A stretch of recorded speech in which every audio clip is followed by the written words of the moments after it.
네, 우리가 읽은 말씀을 가지고 임마누엘 예수라는 제목으로 함께 말씀의 은혜 나누고자 합니다. 터툴리안이라는 초대교회 교부는 이런 말을 했습니다.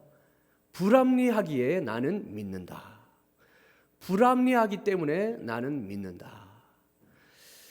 이 말은 내 지혜로 다 이해되는 하나님이라면 진짜 하나님이 아닐 것이다 라는 의미죠. 만약 인간의 지혜로 다 이해되고 다 깨달아지고 다 수용이 되는 하나님이라면 그건 하나님일 수가 없다라는 겁니다. 인간을 초월한 분이 아니라 인간 가운데, 인간 밑에 있는 그런 분이라는 거죠. 그러니까 오히려 하나님이 모든 것이 이해되지 않기 때문에 그분이 하나님일 수 있다라고 말씀하는 것입니다. 여러분, 하나님에 관해서 우리는 다 이해할 수가 없습니다. 물론 하나님이 스스로를 이 말씀을 통해서 계시한 것은 있죠. 그러나 그 계시조차도 때로는 우리가 우리 지식으로는, 우리의 지혜로는 다 이해되지 않는 것이 있습니다. 하나님이 인간의 이해를 넘어서시는 분이시기 때문에 인간의 지혜로는 설명이 되지 않는 일들이 많습니다. 그런데 이것이 오히려 하나님이 하나님 되심을 보여주는 증거라는 것이죠. 여러분, 그 중에서도 예수님의 탄생 이야기는 참 우리 머리로는 이해할 수가 없습니다. 어떤 부분이요? 하나님이 사람에게서 태어나셨다라는 이 부분을 참 많은 사람들이 믿기를, 이해하기를 어려워합니다.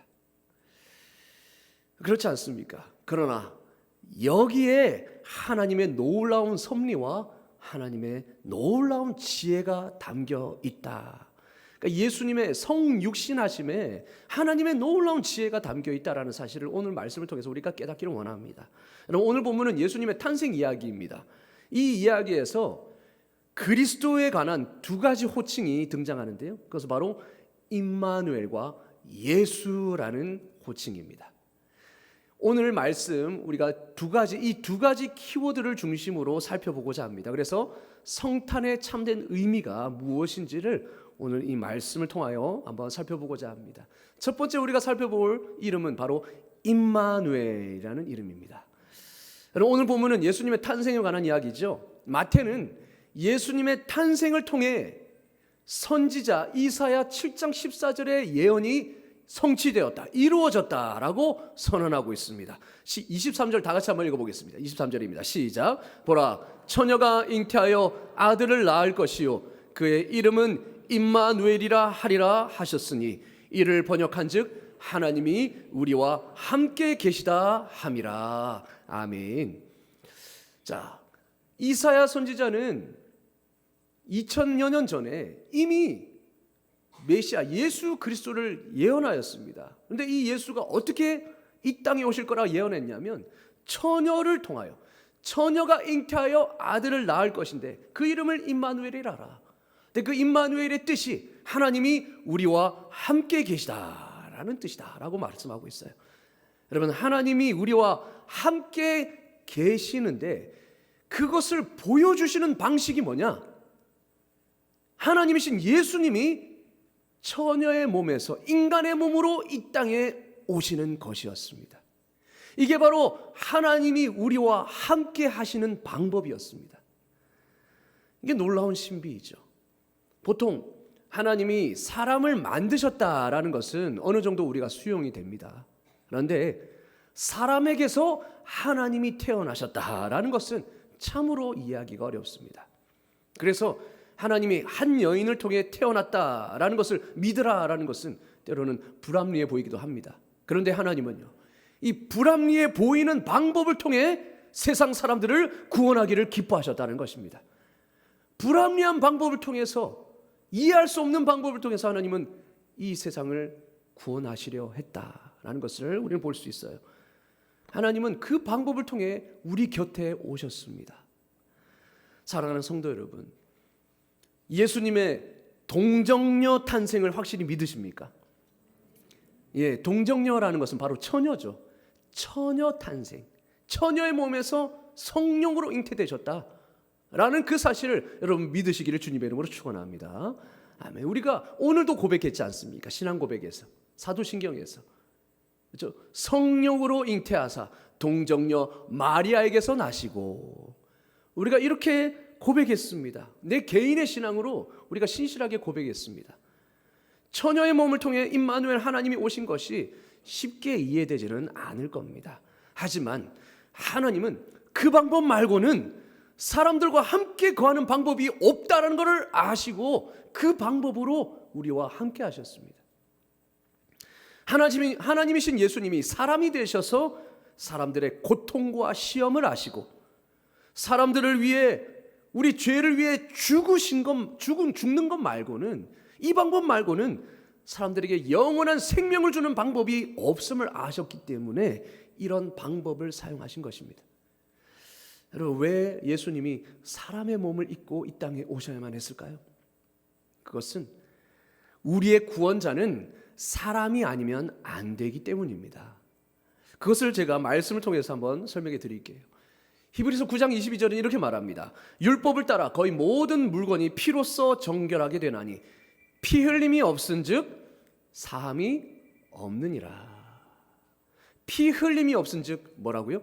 사함이 없다.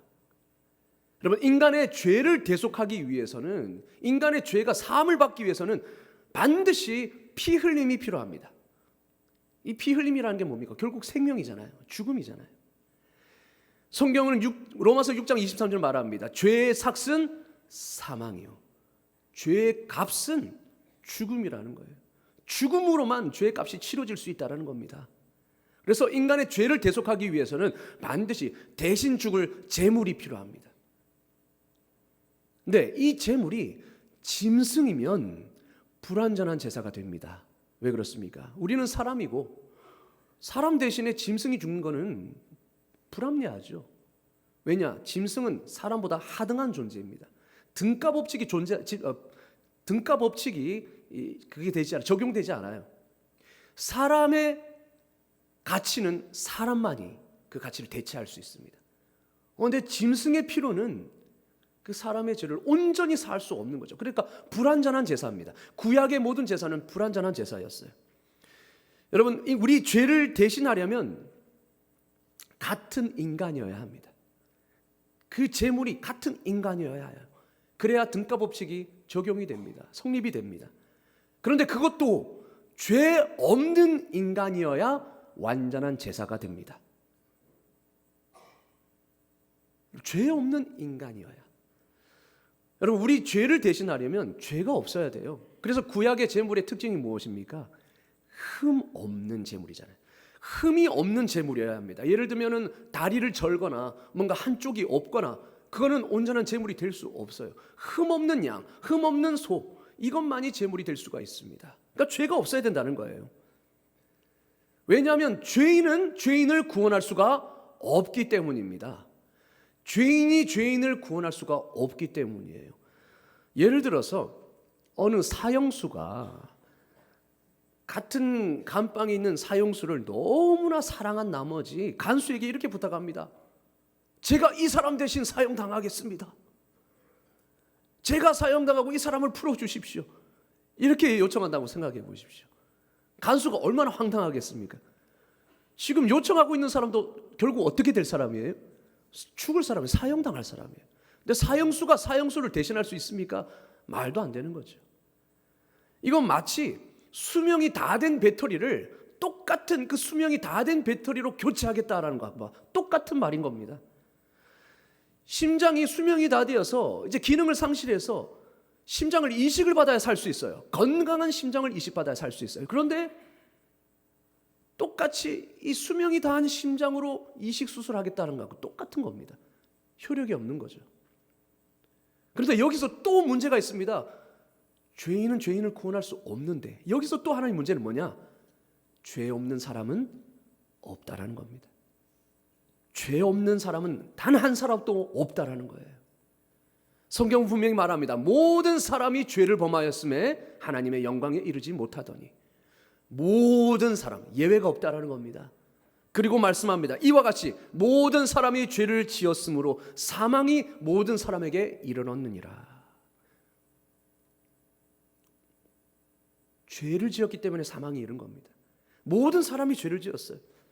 그러니까 이 땅에서는 완전한 재물이 없는 겁니다. 완전한 우리의 죄를 대신할 만한 대속 재물이 없는 거예요. 여러분, 누구만이 죄가 없으십니까?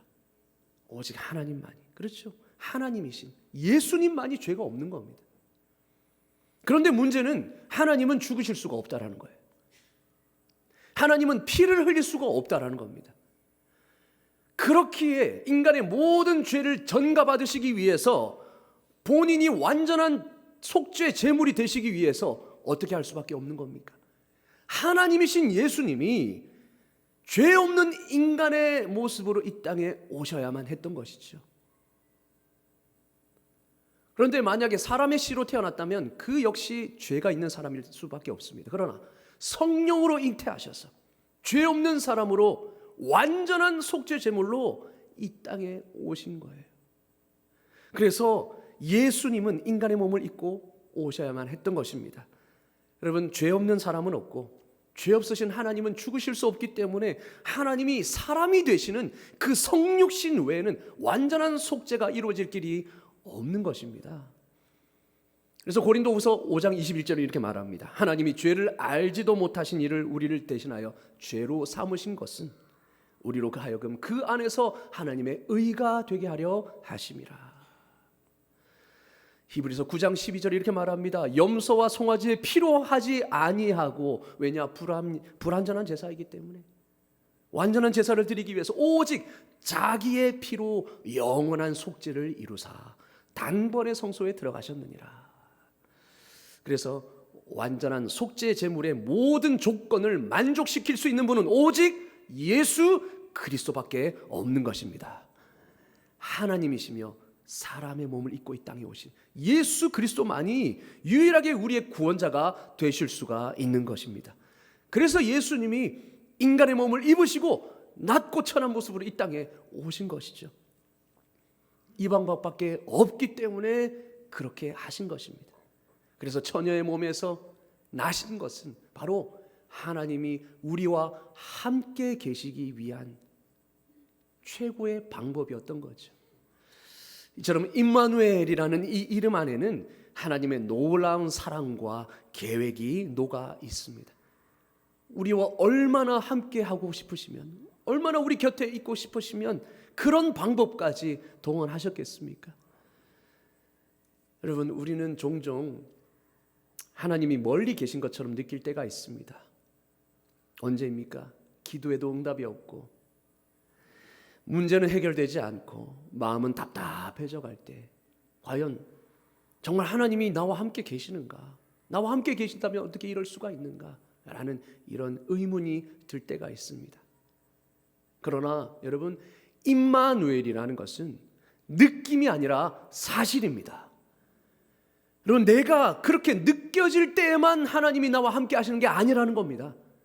내가 그렇게 느껴지지 않을 때에도 하나님은 나와 함께 하십니다. 그 증거가 바로 예수 그리스도께서 이 땅에 오셔서 사람의 몸을 입고 이 땅에 오신 것입니다. 그리고 십자가에 달려 죽으신 것입니다. 그게 바로 하나님이 우리를 사랑하시고 하나님이 영원히 우리를 떠나지 않으시고 우리와 함께 하신다라는 증거이죠. 여러분, 이것은 팩트입니다. 사실입니다. 느낌에 근거하는 게 아니에요. 우리가 느낄 때만 그렇게 하시는 게 아니라는 겁니다. 때로는 내 감정이 흔들려도 상황이 어두워도 하나님은 이미 우리 곁에 오셨습니다. 그게 바로 성탄의 의미입니다. 임마누엘. 예수님의 탄생은 하나님이 나를 떠나지 않으신다라는 하나님의 선언인 줄로 믿습니다. 아멘. 여러분, 혹시 지금 내가 혼자라고 느껴지시는 영역이 있으십니까? 이럴 때는 내가 혼자라고 느낀다. 우리가 때로는 질병의 아픔을 겪을 때에 나만 이 고통을 당하는 것 같은 홀로 된 외로움을 느낄 때가 있습니다. 또 억울한 일을 당했을 때, 아무도 몰라줄 때, 또 관계 속에서 외로움을 느끼고 상처를 받고 때로는 실패하는 그 상황 속에서, 때로는 홀로 출근하는 그 길에서 나는 홀로 있다라고 외로움을 느낄 때가 있습니다.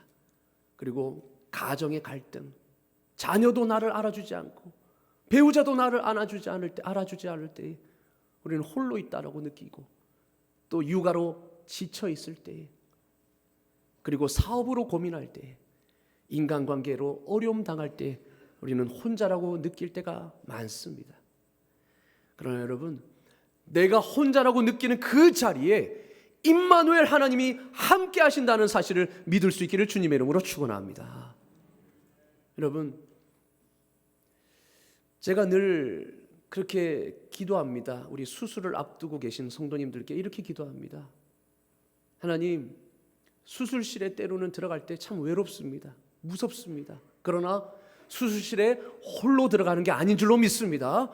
우리 예수님이 손을 꼭 붙잡고 함께 들어가시는 줄로 믿습니다. 그렇게 기도합니다. 왜냐? 제가 그렇게 느꼈기 때문입니다. 제가 그거를 경험했기 때문입니다. 수술실에 들어가는 것은요, 배우자 옆에 간병인이 못 들어갑니다. 수술실은 철저하게 나 홀로 들어가는 곳이에요. 그러면 거기 가면요, 썰렁합니다. 차갑습니다. 두렵습니다. 어떻게 될 줄 모르는 그 두려움과 그 홀로 고독함이 아주 크게 느껴집니다. 그런데요, 혼자 있는 게 아닌 거예요. 예수님께서 내 손을 꼭 붙잡고 계십니다. 여러분, 예수님은 인간의 몸을 입고 오셨기 때문에 우리의 연약함을 아십니다. 우리의 연약함을 몸소 체험하셨기 때문에 단순히 이해하는 수준이 아니라 몸소 체험해서 아시는 것이고, 그렇기에 동정하시는 거죠. 참으로 도우실 수 있는 분입니다. 그래서 홀로 있다라고 생각되는 그곳에서도 예수님은 내 손을 꼭 붙잡고 계시는 것이죠. 그렇기에 여러분이 고난당하실 때에 생각해야 할 것은 왜 이런 일이 일어나지, 이게 아니라, 왜 나에게 이런 일이 일어나지가 아니라, 이 고난 속에서 나와 함께 하시는 주님은 지금 이 순간에 무엇을 이루고 계실까? 무슨 일을 행하고 계실까? 이것을 묵상해야 합니다. 왜냐? 이미 예수님이 함께 하시기 때문이죠. 아니, 예수님이 함께 하신다면 어떻게 일이 일어날까? 이게 아니라는 겁니다. 이 가운데서도 주님은 함께 하시기 때문에 이걸 통해서 주님은 무슨 일을 이루어 가고 계실까? 그것을 묵상할 때에 진정한 지혜가 우리에게 주어질 줄로 믿습니다. 여러분, 주님이 나와 함께 하신다는 것은 기정사실입니다. 우리는 그 다음 단계를 묵상해야 하는 것이죠. 임마누엘은 고난을 없애겠다는 약속이 아니라 고난 가운데서도 함께 하시겠다는 약속인 줄로 믿습니다. 그렇습니다. 고난 가운데서도 절대 너희를 버리지 않는다. 너희는 절대 홀로가 아니야 라는 그 약속이에요. 여러분, 임마누엘은 성탄절에만 우리가 떠올릴 그 이름이 아닙니다. 어떤 상황 속에서도, 어떤 순간 속에서도 하나님은 나는 너와 함께 있다 말씀하십니다. 그래서 여러분, 하루를 시작할 때에 주님, 오늘도 나와 함께 하심을 믿습니다 라고 고백해 보십시오. 하루에 눈을 떴을 때에 하나님, 오늘도 내 생명을 연장시켜주셔서 감사합니다. 오늘도 나와 함께 하심을 믿습니다. 임마누엘의 하나님이 나의 하나님인 줄로 믿습니다. 그렇게 고백해 보십시오. 또 문제가 생길 때에, 문제를 만날 때에 임마누엘을 속으로 되뇌이며 주님을 의식하십시오. 주님, 이 가운데서 하나님 행하실 일이 무엇입니까? 그리고 하루를 마칠 때에도 주님, 오늘도 나와 함께 해주셔서 감사합니다 고백해 보시기 바랍니다. 그러면 임마누엘의 풍성함을 몸소 체험하게 될 줄로 믿습니다. 아멘. 그렇습니다. 우리는 예수님은 바로 임마누엘, 하나님이 우리와 함께 하신다라는 증거입니다. 두 번째 우리가 볼 이름은 예수입니다. 예수.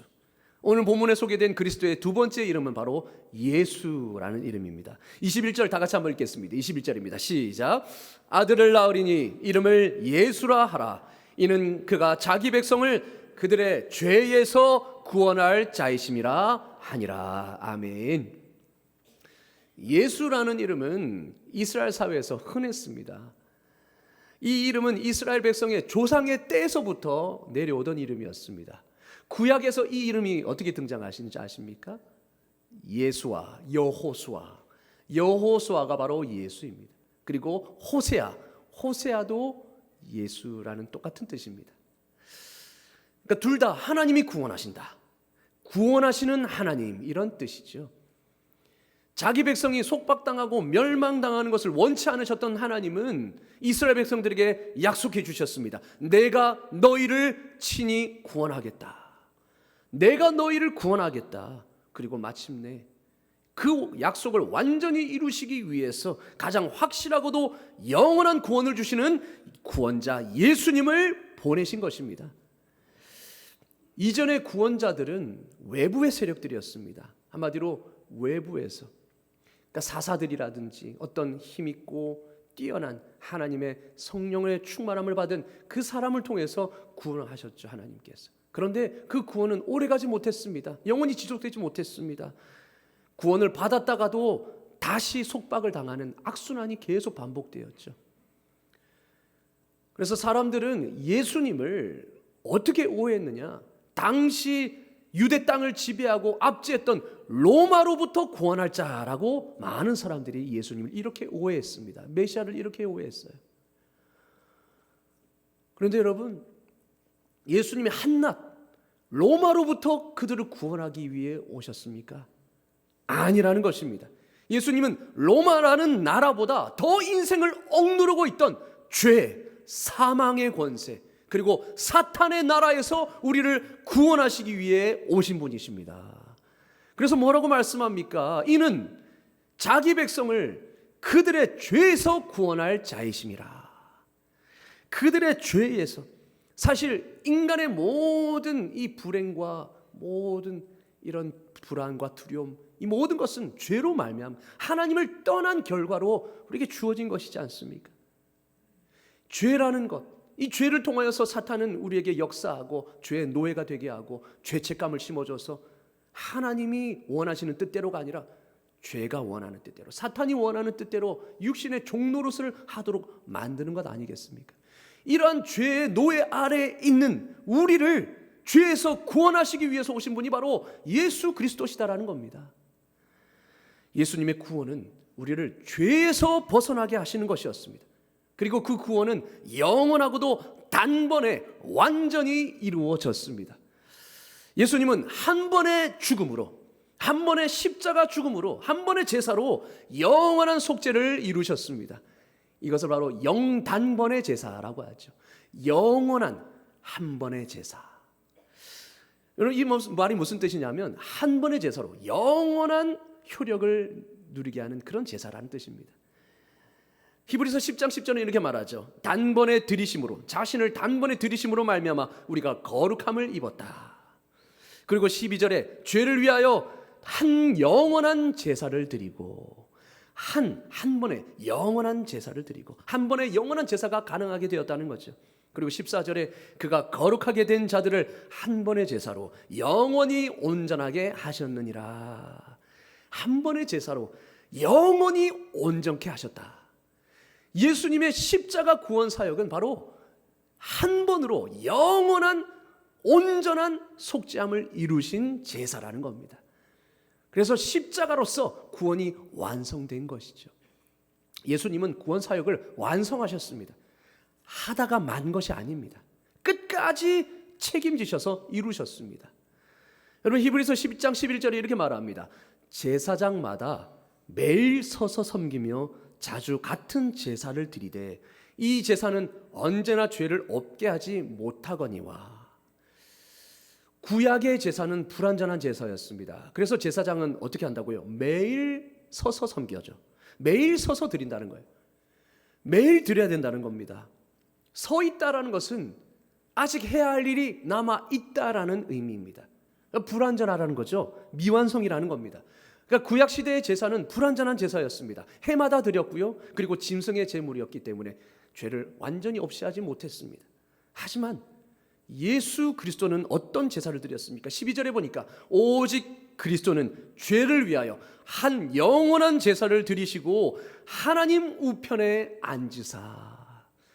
예수님께서 완전한 속죄 제물이 되셨기 때문에 한 번의 그 십자가의 대속으로 말미암아 영원한 죄사함을 이루셨다는 거예요. 그래서 하나님 우편에 앉으셨다라고 말합니다. 여러분, 앉으셨다라는 것은 무슨 말입니까? 서 있다라는 것은 아직 해야 할 일이 남아있다는 말이라고 했죠. 앉으셨다라는 것은 그 일을 마쳤다라는 거예요. 그래서 하나님 우편에 앉으실 수 있었던 겁니다. 여러분, 이거는 완전과 완성을 뜻하는 말입니다. 완성하셨기 때문에 하나님 우편에 좌정하실 수 있는 거죠. 그렇기에 완전한 제사입니다. 거기에다가 더 이상 덧붙일 것이 없다라는 거예요. 더 필요한 것이 없다라는 겁니다. 여러분, 혹시 이렇게 말하는 사람들이 있죠. 예수님의 희생만으로는 여전히 불완전해, 불충분해, 거기에 뭔가를 더 해야 돼. 그리고 하나님 앞에 나아갈 수 있기 위해 그 외에 다른 것이 필요해라고 말하는 사람들은 다 이단입니다. 경계하십시오. 예수님 외에 다른 것이 필요하다, 예수 믿는 것 외에 다른 게 필요하다라고 말하는 모든 사람들은 다 경계하십시오. 예수님의 구원은 완전합니다. 완전합니다. 예수님은 우리의 인생을 억누르고 있던 죄, 사탄의 나라에서 구원하러 오신 분이시고 그것을 십자가에서 이루시고 부활로 완성하셨습니다. 그래서 예수라는 그 이름을 믿고 의지하면 죄에서 해방되고 영원한 생명을 얻게 되는 줄로 믿습니다. 이게 바로 복음입니다. 이게 기쁜 소식이고 이게 좋은 복된 소식인 것이죠. 많은 성도님들이 죄의 문제 앞에서 이렇게 이야기합니다. 제가 더 노력해 볼게요. 이번에는 정말 잘 해보겠습니다. 자신의 의지력으로 죄를 이겨보려고 합니다. 그러나 성경은 말합니다. 우리를 구원하고 변화시키는 분, 죄에서 오직 우리를 구원하실 수 있는 분은 예수님 한 분뿐이라는 것. 예수님밖에 없다라는 거죠. 우리를 구원하고 변화시킬 수 있는 분은 오직 예수님밖에 없다라는 겁니다. 예수님은 단번에 영원한 속죄를 이루셨습니다. 그렇기 때문에 우리의 변화도 예수님을 의지할 때 일어나는 줄로 믿습니다. 예수님을 의지할 때, 그분의 은혜를 붙잡을 때 변화가 일어나는 겁니다. 내 의지로는 한계가 있는 겁니다. 여러분, 죄와 싸울 때에 내 의지력이 아니라 예수님의 은혜를 붙잡으십시오. 십자가 은혜를 붙잡으십시오. 십자가의 능력이 있습니다. 이 은혜의 진리를 붙잡았던 한 신앙인의 마지막 고백을 제가 소개하고 싶습니다. 존 메가더 목사님이라는 분인데요, 미국의 그레이스 커뮤니티 교회에 담임하셨던 존 메가더 목사님이 올해 타계하셨습니다. 소천하셨습니다. 그때 마지막까지 투병하던 그 마지막 임종 직전까지 마지막까지 유언을 남기셨는데 이런 말씀하셨어요. 고린도전서 15장을 인용하면서 죽음아 너의 쏘는 것이 어디 있느냐, 나는 아무런 쏘는 것을 느낄 수 없도다. 죽음 앞에서 두려워할 수 있잖아요. 많은 사람들은 죽음을 두려워합니다. 그러나 존 메가더 목사님은 그 죽음 앞에서 이렇게 얘기했습니다. 죽음아 너의 쏘는 것이 어디 있느냐, 하나도 무섭지 않느니라. 왜요? 주님의 은혜가 내 죄 많은 마음을 압도하였기 때문이다. 이렇게 고백합니다. 주님의 은혜가 내 모든 죄보다 더 크다라는 거예요. 그 죄를 완전히 압도하고도 남을 만큼의 그 은혜라는 것입니다. 예수님의 십자가의 은혜는 바로 그것입니다. 이어서 목사님은 이렇게 고백합니다. 나는 자격이 없습니다. 그러나 은혜는 죄를 밀어내는 가장 강력한 힘입니다. 나는 자격이 없습니다. 그러나 하나님의 은혜, 예수님의 그 십자가의 공로, 그 은혜는 죄를 밀어내는 가장 큰 힘입니다.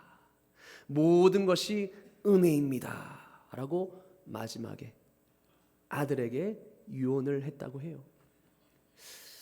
여러분, 죽기 직전까지 그 은혜를 붙잡았던 것입니다. 넘어졌을 때 우리는 때로는 스스로를 정죄합니다. 왜 나는 이것밖에 되지 않는가? 그래서 내 힘으로, 내 의지력으로 뭔가를 죄와 싸워보려고 하지만 여러분, 우리 마음은 죄를 원합니다. 우리 타락한 본성과 이 육신은 오히려 죄를 사랑하는 마음이 있어요. 그래서 내가 뭔가를 죄를 이기려고 하면 할수록 우리는 죄를 이길 수 없다는 것을 더 깨닫게 되고 절망만 느낄 뿐입니다. 그러나 여러분, 우리는 내 의지를 의지하는 것이 아니라 예수님의 십자가 보혈을 의지해야 될 줄로 믿습니다. 그 안에 우리의 구원이 있고 죄와 싸울 힘이 주어지는 것이죠. 그 십자가의 은혜를 나를 위해 손과 발에 못을 박히시고 머리에 면류관을, 그 가시 면류관을 쓰시고 그 수치를 당하시고 나를 위해 모욕을 당하신 그 예수님을 묵상하면 네 안에서 희한하게 죄와 싸울 힘이 생깁니다. 죄를 대적하고 미워할 수 있는 마음이 생겨요. 그게 바로 예수 그리스도의 능력입니다. 은혜의 능력입니다. 은혜를 묵상할수록 우리는 죄와 싸울 힘이 생기는 것입니다. 우리 주님은 이를 위해 이 땅에 오셨고 이를 위해 십자가를 지셨습니다. 여러분, 반복되는 죄 앞에서 나는 안 돼라고 하지 마시고 예수님은 하실 수 있다라고 고백하십시오. 주님의 십자가의 은혜를 바라볼 때 그 속에서 죄를 이길 힘이 솟구쳐 나올 줄로 믿습니다. 아멘. 정리하겠습니다. 여러분, 임마누엘이라는 것은 하나님이 나와 함께 하신다는 약속이고, 예수라는 이름은 하나님이 나를 죄에서 구원하신다라는 선언입니다. 여러분, 이 두 이름을 믿는다면 우리는 더 이상 두려움 속에 살 필요가 없습니다. 우리는 더 이상 죄책감 속에 머물러 있을 필요가 없습니다. 우리는 더 이상 홀로 있다라는 외로움 속에서 살 필요가 없는 것입니다. 임마누엘, 그리고 예수라는 이름을 묵상하면 하나님의 놀라운 사랑이 보입니다. 이 이름은 우리와 함께 계시려고, 우리를 죄에서 구원하시려고 창세전부터 하나님이 계획하신 놀라운 이름입니다. 여러분, 이 이름을 믿으면 구원을 얻는 줄로 믿습니다. 아멘. 이 이름을 믿으면 하나님과 영원한 교제를 누릴 수가 있는 것입니다. 예수 이름을 믿으시기를 주님의 이름으로 축원합니다. 나를 구원하실 분이 예수밖에 없음을 믿고 의지하십시오. 여러분, 그분과 동행하며 구원의 기쁨을 풍족하게 누리시는 연말이 되시기를 원합니다. 그리고 이 믿음으로 성탄을 맞이하시는 저와 여러분 되시기를 주님의 이름으로 축원합니다. 아멘. 기도하겠습니다. 하나님 아버지, 임마누엘의 은혜로 우리와 항상 함께 하심을 감사합니다. 우리가 느끼지 못할 때에도 변함없이 곁에 계신 주님을 믿습니다. 죄 없으신 예수님께서 사람이 되셔서 우리의 죄를 단번에 해결하신 그 구원의 은혜를 기억하며 또한 감사합니다. 하나님, 우리가 살 때에 우리의 노력이나 의지가 아니라 예수님의 은혜를 의지하는 삶이 되게 하여 주시고 예수님의 능력으로 변화되는 삶을 살게 하여 주시옵소서. 고난 속에서도 함께 하시는 주님을 바라보게 하시고 넘어질 때마다 예수님의 구원의 십자가를 붙잡게 하여 주시옵소서. 임마누엘과 예수의 이름 안에서 두려움 대신 평안과 소망을 누리게 하여 주시옵소서. 예수 그리스도의 이름으로 기도드리옵나이다. 아멘.